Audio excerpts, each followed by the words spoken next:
Around the World in 80 Days by Jules Verne. Chapter 31, in which Fix, the detective, considerably furthers the interests of Phileas Fogg. Phileas Fogg found himself 20 hours behind time. Passepartout, the involuntary cause of this delay, was desperate. He had ruined his master. At this moment the detective approached Mr. Fogg and, looking him intently in the face, said, "Seriously, sir, are you in great haste?" "Quite seriously." "I have a purpose in asking," resumed Fix. "Is it absolutely necessary that you should be in New York on the 11th, before 9 o'clock in the evening, the time that the steamer leaves for Liverpool?" "It is absolutely necessary."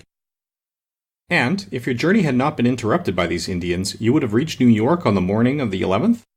"Yes, with 11 hours to spare before the steamer left." "Good. You are therefore 20 hours behind. 12 from 20 leaves 8. You must regain 8 hours. Do you wish to try to do so?" "On foot?" asked Mr. Fogg. "No, on a sledge," replied Fix. "On a sledge with sails. A man has proposed such a method to me." It was the man who had spoken to Fix during the night, and whose offer he had refused. Phileas Fogg did not reply at once, but Fix, having pointed out the man, who was walking up and down in front of the station, Mr. Fogg went up to him. An instant after, Mr. Fogg and the American, whose name was Mudge, entered a hut built just below the fort. There Mr. Fogg examined a curious vehicle, a kind of frame on 2 long beams, a little raised in front like the runners of a sledge, and upon which there was room for 5 or 6 persons. A high mast was fixed on the frame, held firmly by metallic lashings, to which was attached a large brigantine sail. This mast held an iron stay upon which to hoist a jibsail. Behind, a sort of rudder served to guide the vehicle. It was, in short, a sledge rigged like a sloop. During the winter, when the trains are blocked up by the snow, these sledges make extremely rapid journeys across the frozen plains from one station to another. Provided with more sails than a cutter, and with the wind behind them, they slip over the surface of the prairies with a speed equal if not superior to that of the express trains. Mr. Fogg readily made a bargain with the owner of this landcraft. The wind was favorable, being fresh and blowing from the west. The snow was hardened, and Mudge was very confident of being able to transport Mr. Fogg in a few hours to Omaha. Thence the trains eastward run frequently to Chicago and New York. It was not impossible that the lost time might yet be recovered, and such an opportunity was not to be rejected. Not wishing to expose Iuta to the discomforts of traveling in the open air, Mr. Fogg proposed to leave her with Passepartout at Fort Kearny, the servant taking upon himself to escort her to Europe by a better route and under more favorable conditions.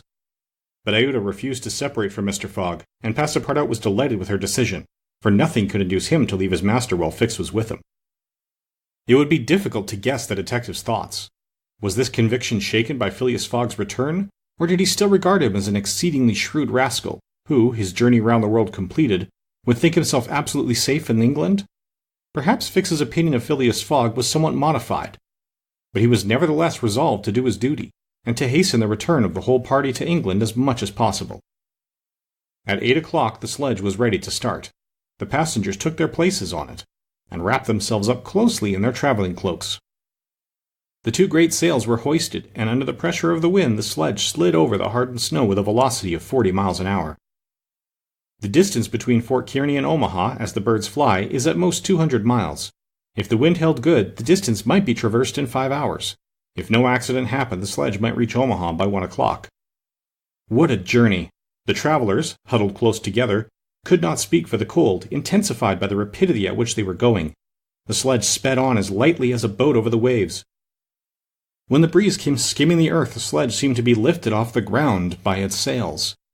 Mudge, who was at the rudder, kept in a straight line, and by a turn of his hand checked the lurches which the vehicle had a tendency to make. All the sails were up, and the jib was so arranged as not to screen the brigantine.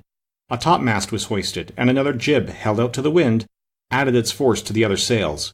Although the speed could not be exactly estimated, the sledge could not be going at less than 40 miles an hour. "If nothing breaks," said Mudge, "we shall get there."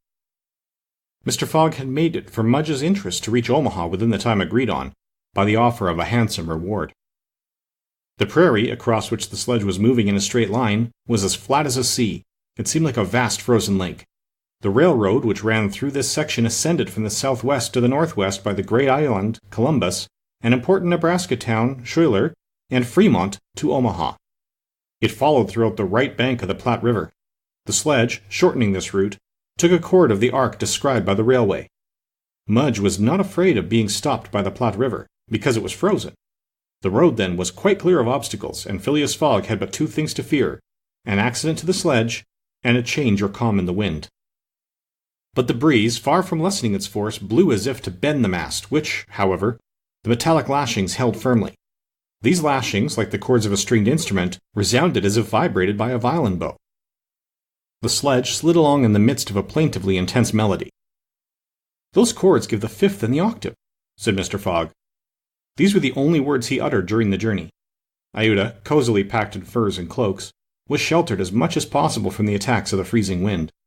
As for Passepartout, his face was as red as the sun's disk when it sets in the mist, and he laboriously inhaled the biting air. With his natural buoyancy of spirits, he began to hope again. They would reach New York on the evening, if not on the morning of the 11th, and there were still some chances that it would be before the steamer sailed for Liverpool. Passepartout even felt a strong desire to grasp his ally, Fix, by the hand. He remembered that it was the detective who procured the sledge, the only means of reaching Omaha in time, but, checked by some presentiment, he kept his usual reserve. One thing, however, Passepartout would never forget, and that was the sacrifice which Mr. Fogg had made without hesitation to rescue him from the Sioux. Mr. Fogg had risked his fortune and his life. No, his servant would never forget that. While each of the party was absorbed in reflections so different, the sledge flew past over the vast carpet of snow. The creeks it passed over were not perceived. Fields and streams disappeared under the uniform whiteness. The plain was absolutely deserted. Between the Union Pacific Road and the branch which unites Kearney with St. Joseph, it formed a great uninhabited island. Neither village, station, nor fort appeared. From time to time they sped by some phantom-like tree, whose white skeleton twisted and rattled in the wind. Sometimes flocks of wild birds rose, or bands of gaunt, famished, ferocious prairie wolves ran howling after the sledge. Passepartout, revolver in hand, held himself ready to fire on those which came too near. Had an accident then happened to the sledge, the travelers, attacked by these beasts, would have been in the most terrible danger. But it held on its even course, soon gained on the wolves, and ere long left the howling band at a safe distance behind. About noon, Mudge perceived by certain landmarks that he was crossing the Platte River. He said nothing, but he felt certain that he was now within 20 miles of Omaha. In less than an hour he left the rudder and furled his sails, whilst the sledge, carried forward by the great impetus the wind had given it, went on half a mile further with its sails unspread. It stopped at last, and Mudge, pointing to a mass of roofs white with snow, said, "We have got there! Arrived at the station which is in daily communication by numerous trains with the Atlantic seaboard." Passepartout and Fix jumped off, stretched their stiffened limbs, and aided Mr. Fogg and the young woman to descend from the sledge. Phileas Fogg generously rewarded Mudge, whose hand Passepartout warmly grasped, and the party directed their steps to the Omaha railway station. The Pacific Railroad proper finds its terminus at this important Nebraska town. Omaha is connected with Chicago by the Chicago and Rock Island Railroad, which runs directly east and passes 50 stations. A train was ready to start when Mr. Fogg and his party reached the station, and they only had time to get into the cars. They had seen nothing of Omaha, but Passepartout confessed to himself that this was not to be regretted, as they were not traveling to see the sights. The train passed rapidly across the state of Iowa by Council Bluffs, Des Moines, and Iowa City. During the night it crossed the Mississippi at Davenport, and by Rock Island entered Illinois. The next day, which was the 10th, at 4 o'clock in the evening it reached Chicago, already risen from its ruins, and more proudly seated than ever on the borders of its beautiful Lake Michigan. 900 miles separated Chicago from New York, but trains are not wanting at Chicago. Mr. Fogg passed at once from one to the other, and the locomotive of the Pittsburgh, Fort Wayne, and Chicago Railway left at full speed, as if it fully comprehended that the gentleman had no time to lose. It traversed Indiana, Ohio, Pennsylvania, and New Jersey like a flash, rushing through towns with antique names, some of which had streets and car tracks, but as yet no houses.